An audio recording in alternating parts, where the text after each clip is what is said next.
നല്ല പ്രവർത്തനങ്ങളാണ് മൂപ്പര കാര്യങ്ങളെല്ലാം. പക്ഷേ ഇടതുവശത്തിൻ്റെ മാതിരിയല്ല ഉള്ളത്, തുറന്നടിച്ച് പറയും. MP ആണ്, പക്ഷെ ഇവിടെ മത്സരിച്ച ആളാണ്.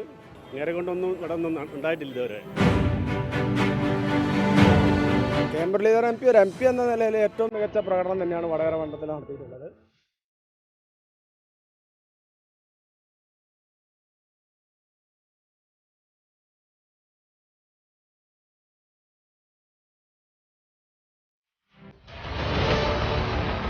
പത്തിലെത്ര?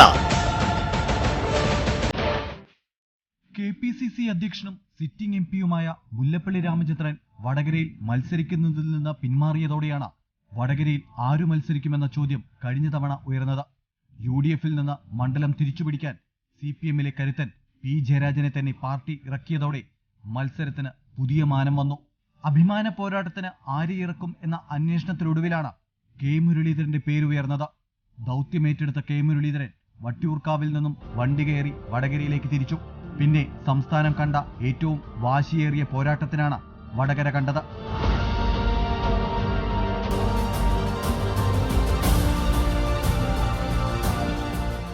കടുത്ത മത്സരത്തിനൊടുവിൽ 84,663 വോട്ടിന്റെ ഭൂരിപക്ഷത്തിൽ K. മുരളീധരൻ UDF-ന് വേണ്ടി മണ്ഡലം നിലനിർത്തി. LDF-ന്റെ പ്രതീക്ഷകളെല്ലാം അസ്ഥാനത്താക്കി P. ജയരാജന് 4,42,092 വോട്ടായിരുന്നു ലഭിച്ചത്.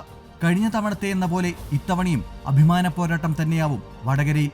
അതുകൊണ്ട് തന്നെ K. മുരളീധരൻ തന്നെയാവും മണ്ഡലത്തിലെ സ്ഥാനാർത്ഥി. എന്നാൽ നേരത്തെ വടകരയിൽ ഇനി മത്സരിക്കാനില്ലെന്ന നിലപാട് മുരളീധരൻ പരസ്യമായി തന്നെ പ്രഖ്യാപിച്ചിരുന്നു. നേതൃത്വത്തോടുള്ള അതൃപ്തിയും അദ്ദേഹം അന്ന് തുറന്നു പറഞ്ഞു. നിയമസഭയിലേക്കാണെങ്കിലും ലോകസഭയിലാണെങ്കിലും മത്സരിച്ച് ജനങ്ങൾ വോട്ട് ചെയ്താൽ മാത്രമേ ജയിക്കൂ. അവിടെ ക്രാഷ് ലാൻഡിങ്ങോ അല്ലെങ്കിൽ സ്ലോ ലാൻഡിങ്ങോ ഇല്ല, ശരിക്കുള്ള ലാൻഡിങ്ങോ. ഞാൻ ഏതായാലും പാർലമെൻറ്റിലേക്ക് എന്ന് മാത്രമല്ല മത്സര രംഗത്തേക്ക് തന്നെ ഞാൻ ആഗ്രഹിക്കുന്നതാണ്. അതുകൊണ്ട് പിന്നെ ലോകസഭയിൽ പോകാതെ നിയമസഭയിലേക്ക് പോകാൻ നോക്കുന്നു എന്നൊക്കെയുള്ള ചില പ്രചരണങ്ങൾക്കൊന്നും ഞാൻ മറുപടി പറയുന്നില്ല. അങ്ങനത്തെ ഏർപ്പാടുമില്ല. എന്നാൽ ഒടുവിൽ നിലപാട് മാറ്റി. മത്സരിക്കുന്നുവെങ്കിൽ അത് വടകരയിൽ നിന്നു മാത്രം എന്ന നിലപാടിലാണിപ്പോൾ K. മുരളീധരൻ. അല്ല, ഞാൻ നിയമസഭയിലേക്ക് എനിക്ക് ഇനിയിപ്പോൾ താല്പര്യമില്ല. ഇനി നിയമസഭയിലൊക്കെ ഒരുപാട് സീനിയേഴ്സ് ഉണ്ട്. ലോക്സഭയിൽ ഈ പറഞ്ഞതുപോലെ ഞങ്ങളൊക്കെ മാറി നിന്നാൽ ലോക്സഭയിൽ കോൺഗ്രസ്സിന് ചാൻസ് ഇല്ല എന്നൊരു മെസ്സേജ് വരും. അതുകൊണ്ട് ഞാൻ അന്നേ പറഞ്ഞൊരു കാര്യമുണ്ട്, മത്സരിക്കുകയാണെങ്കിൽ ഇനി ലോക്സഭയിലേക്കേ ഉള്ളൂ, ഇനി നിയമസഭയിലേക്ക് ഇല്ല എന്ന് പറഞ്ഞിരുന്നു. ഇതെല്ലാം തീരുമാനിക്കേണ്ട പാർട്ടിയാണ്.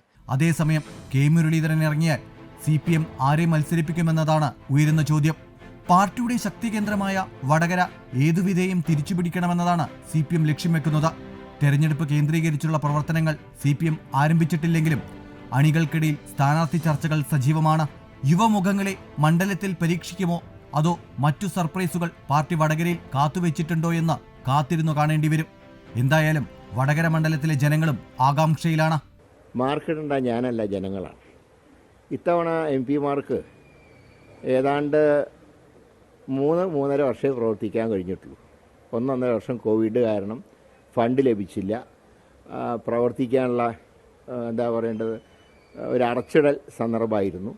അങ്ങനെയൊക്കെ നോക്കുമ്പോൾ 3.5 വർഷമാണ് ആകെ പ്രവർത്തിക്കാൻ കഴിയും. പക്ഷേ ആ പ്രവർത്തനങ്ങൾക്കിടയിൽ പരമാവധി ചെയ്യാൻ കഴിയുന്ന കാര്യങ്ങൾ ചെയ്തിട്ടുണ്ട്. പ്രധാനമായിട്ടും റെയിൽവേയുടെ കാര്യത്തിൽ 3 പ്രധാന റെയിൽവേ സ്റ്റേഷനുകൾ, വടകര, തലശ്ശേരി, മാഹി 3 റെയിൽവേ സ്റ്റേഷനുകൾ അമൃത് പദ്ധതിയിൽപ്പെടുത്തി നവീകരണം നടന്നുകൊണ്ടിരിക്കുകയാണ്.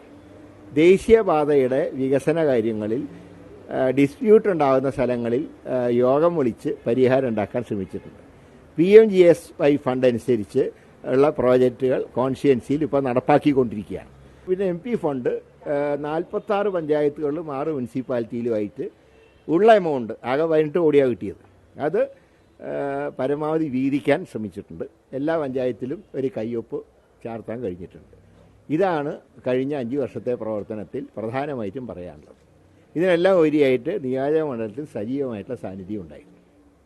അതുകൊണ്ട് തന്നെ മാർക്കിടേണ്ട ജനങ്ങളാണ്. ആ ജനങ്ങൾക്ക് ഞാൻ വിട്ടുകൊടുക്കും. മണ്ഡലത്തിലെ വികസന വിഷയങ്ങൾ തന്നെയാവും UDF-ഉം LDF-ഉം NDA-യും പ്രചരണമായുധമാക്കുക. 10-10 എന്താ സംശയം? കാരണം K. മുരളീധരൻ 2019 വടകര MP ആവുന്നത്. കഴിഞ്ഞ 5 വർഷക്കാലം അദ്ദേഹത്തിന് വടകര MP ആണ്. ഒരു കാര്യം എടുത്തു പറയണം, അദ്ദേഹം ഒരു പ്രതിപക്ഷ MP ആണ്. അതിലുപരി പ്രതിപക്ഷത്തോട് അവഹേളനവും അവഗണനയും മാത്രം കാട്ടുന്ന ഒരു ഭരണകൂടം ഭരിക്കുമ്പോൾ പ്രതിപക്ഷ എം പി. അപ്പോൾ സ്വാഭാവികമായിട്ടും അവരുടെ ഭരണകൂടത്തിൻ്റെ ഇഷ്ടത്തിൽ ശ്രദ്ധിക്കാത്തത് കൊണ്ട് പദ്ധതികളും ആനുകൂല്യങ്ങളൊന്നും ലഭിക്കണമെന്നില്ല. പക്ഷെ എന്നിട്ടും അദ്ദേഹത്തിൻ്റെ പരിധിയിൽ നിന്നുകൊണ്ട് ഒരുപാട് കാര്യങ്ങളാണ് വടകരയ്ക്ക് വേണ്ടി ചെയ്യുന്നത്. ഏറ്റവും പ്രധാനപ്പെട്ടത് വടകരയിലെ നിറസാന്നിധ്യം തന്നെ. മുരളീധരൻ എവിടെയുമുണ്ട്, ഏത് പരിപാടിയിലുണ്ട്, ആര് വിളിച്ചാലും പോകും. അതാണ് അദ്ദേഹത്തിൻ്റെ എം പി എന്നുള്ള ഏറ്റവും വലിയ വിജയം. രണ്ടാമത്, ഇപ്പോൾ അവിടെ വടകര നേരിട്ട ഏറ്റവും ചില പ്രശ്നങ്ങളാണ് ഈ ബൈപ്പാസ്, നാഷണൽ ഹൈവേ ബൈപ്പാസ് വരുമ്പോഴുള്ള അണ്ടർഗ്രൗണ്ട്, അതുപോലെ തന്നെ അതിൻ്റെ സർവീസ് റോഡുകൾ, അതിലൊക്കെ തന്നെ കൃത്യമായി അദ്ദേഹം ഇടപെട്ടു. മറ്റൊരു കാര്യം, വടകരക്കാരുടെ ഏറ്റവും വലിയ ഭീഷണിയായിരുന്നു കേരയിൽ. ഒരുപാട് പള്ളികൾ, അമ്പലങ്ങൾ, വീടുകൾ, കടകളൊക്കെ തകർത്തായിരുന്നു. ആ കേരയിൽ കൊണ്ടുവരുന്നതിനെതിരെയുള്ള ജനവികാരത്തിനൊപ്പം നിന്ന് വിജയിപ്പിച്ചു എന്നുള്ളതും ശ്രീ മുരളീധരൻ നേട്ടം തന്നെയാണ്. അത് ഏറ്റവും ഇപ്പോൾ തലശ്ശേരിയിൽ ഇപ്പോൾ അവിടെ പുതിയൊരു കേന്ദ്രീയ വിദ്യാലയം അവിടെ പാസ്സായിരിക്കുന്നു. പിന്നീട് ചില ആശുപത്രിക്കുള്ള കേന്ദ്ര ഫണ്ടുകൾ അദ്ദേഹം ലഭ്യമാക്കിയിരിക്കുന്നു. Railway station, Vadakara Thalassery railway സ്റ്റേഷൻ്റെ വികസനം അത് അദ്ദേഹത്തിൻ്റെ കാലത്തുണ്ടാക്കിയതാണ്. കൊയിലാണ്ടി റെയിൽവേ സ്റ്റേഷൻ്റെ വികസനത്തിനുള്ള എല്ലാ ഫയലുകളും നീക്കിക്കൊണ്ടിരിക്കുന്നു. പിന്നെ കുറേ ട്രെയിനുകളുടെ സ്റ്റോപ്പ് കൊയിലാണ്ടിയിലും വടകരയിലും വെച്ചു. ഇതെല്ലാം അദ്ദേഹത്തിൻ്റെ നേട്ടമാണ്. ഇപ്പോഴും അദ്ദേഹം വന്ദേ ഭാരതിനും അതുപോലെ Kurla express, west cost express, Egmore express ഇതിനൊക്കെ കൊയിലാണ്ടിയിൽ ഒരു സ്റ്റോപ്പ് കിട്ടാനുള്ള ശ്രമത്തിലാണ് ഇപ്പോൾ അദ്ദേഹം. തലശ്ശേരിയിലെ റെയിൽവേ സ്റ്റേഷനൊക്കെ നടത്തിയ വികസനം, വടകര നടത്തിയ വികസനമൊക്കെ അദ്ദേഹത്തിൻ്റെ പ്രതിപക്ഷ എം പി ആയിട്ട് നടത്തിയ നേട്ടങ്ങളുടെ ഏറ്റവും പ്രധാനപ്പെട്ടതാണ്. അദ്ദേഹത്തിന് വികസന കാര്യങ്ങൾ നിർവഹിക്കുന്നതിൽ വടകര പാർലമെൻറ്റ് മണ്ഡലത്തിനകത്ത് അദ്ദേഹം ഒരു എം പി എന്നുള്ള നിലയിലുള്ള ചുമതലാ നിർവഹണത്തിൻ്റെ ഭാഗം ആയിട്ട് മാത്രമല്ല, കേരളത്തിൽ നിന്നുള്ള ഒരു എം പി എന്നുള്ള നിലയിൽ, പാർലമെൻറ്റ് അംഗം എന്നുള്ള നിലയിൽ പരിഗണിക്കുമ്പോഴും വടകര പാർലമെൻറ്റ് മണ്ഡലത്തിനകത്ത് അദ്ദേഹത്തിൻ്റെ ഉത്തരവാദിത്വത്തിൽ ചുമതലയിൽ നടത്തേണ്ടിയിരുന്ന, മുൻകൈയിൽ നടത്തേണ്ടിയിരുന്ന വികസന പ്രവർത്തനങ്ങളുടെ കാര്യത്തിലായാലും കേരളത്തിൻ്റെ പൊതുവായ കാര്യങ്ങൾ പാർലമെൻറ്റിൽ അവതരിപ്പിക്കുന്നതിലായാലും രാജ്യത്തിൻ്റെ ഉയർന്നു വന്നിട്ടുള്ള പൊതുവായ വിഷയങ്ങളിൽ കേരളത്തിൻ്റെ അഭിമാനം ഉയർത്തിപ്പിടിച്ച് കേരളത്തിൻ്റെ പൈതൃകവും കേരളം ഇന്നോളം കാത്തു സൂക്ഷിച്ച മൂല്യങ്ങളും സംരക്ഷിക്കുന്നതിന് അവിടെ നിലപാടെടുക്കുന്നതിൽ ഒരു കാര്യവും ചെയ്തിട്ടില്ല. അതുകൊണ്ട് ഏതർത്ഥത്തിൽ നോക്കിയാലും അദ്ദേഹം ഒരു ബിഗ് സീറോ ആണ് എം പി എന്നുള്ള നിലയിൽ. അതുകൊണ്ട് മാർക്ക് അദ്ദേഹത്തിന് ഒരു 0.5% പോലും കൊടുക്കാൻ കഴിയില്ല ജനങ്ങൾക്ക്. ബിഗ് സീറോ ആണ് അദ്ദേഹം. വടകര പാർലമെൻറ്റ് മണ്ഡലത്തിലെ എം പി കെ മുരളീധരന് 10ൽ എത്ര മാർക്ക് കിട്ടുമെന്ന് ചോദിച്ചാൽ 4 മാർക്ക് പോലും കിട്ടില്ല. അതായത് പാസ് മാർക്ക് പോലും കിട്ടില്ല എന്നുള്ളതാണ് അതിനെ സംബന്ധിച്ചിട്ടുള്ള അഭിപ്രായം. കാരണം പാർലമെൻറ്റ് മണ്ഡലത്തിൽ ഒരു സ്ഥിരം സജീവ സാന്നിധ്യം പോലുമല്ല കെ മുരളീധരൻ എന്ന് പറയുന്ന എം പി.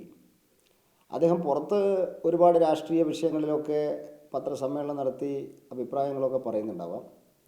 പക്ഷെ മണ്ഡലത്തിലെ എം പി എന്നുള്ള നിലയിൽ വളരെ പുവർ പെർഫോമൻസാണ് അദ്ദേഹം നടത്തുന്നത് എന്ന് പറയാതിരിക്കാൻ നിർവാഹമില്ല.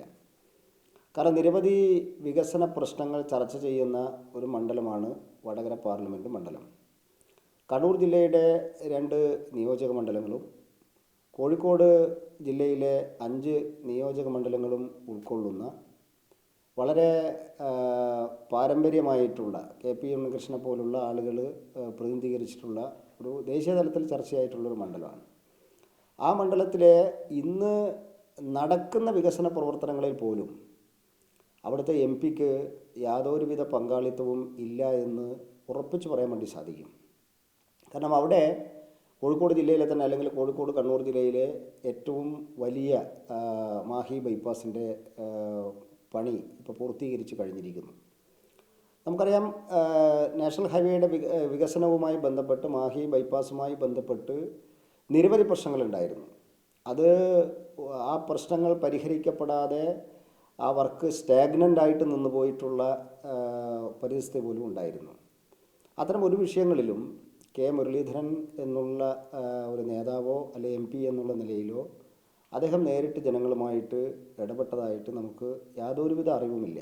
അവിടെയൊക്കെ സംസ്ഥാനത്തിന് ഭരണം കൊടുക്കുന്ന ആളുകൾക്ക് ഉപരിയായിട്ട് BJP, മലബാറിലെ BJP നേതാക്കന്മാരുൾപ്പെടെയാണ് അത്തരം പ്രശ്നങ്ങൾക്ക് പരിഹാരം കാണാൻ വേണ്ടിയിട്ട് ഇപ്പോഴും മുൻപന്തിയിൽ നിൽക്കുകയാണ്. കാരണം നിരവധി വിഷയങ്ങൾ അടിപ്പാതയുമായി ബന്ധപ്പെട്ട്, സർവീസ് റോഡുകളുമായി ബന്ധപ്പെട്ട്, വടകര ടൗണിൽ മേൽപ്പാലം തൂണിൽ നിർമ്മിക്കുന്നതുമായി ബന്ധപ്പെട്ട് നിരവധി വിഷയങ്ങൾ ഇപ്പോഴും നാഷണൽ ഹൈവേ വൈഡനിങ്ങുമായിട്ട് ബന്ധപ്പെട്ട് അല്ലെങ്കിൽ പണി പൂർത്തിയാക്കുന്നതിനിടയിൽ തന്നെ ഇപ്പോഴും നിലനിൽക്കുകയാണ്.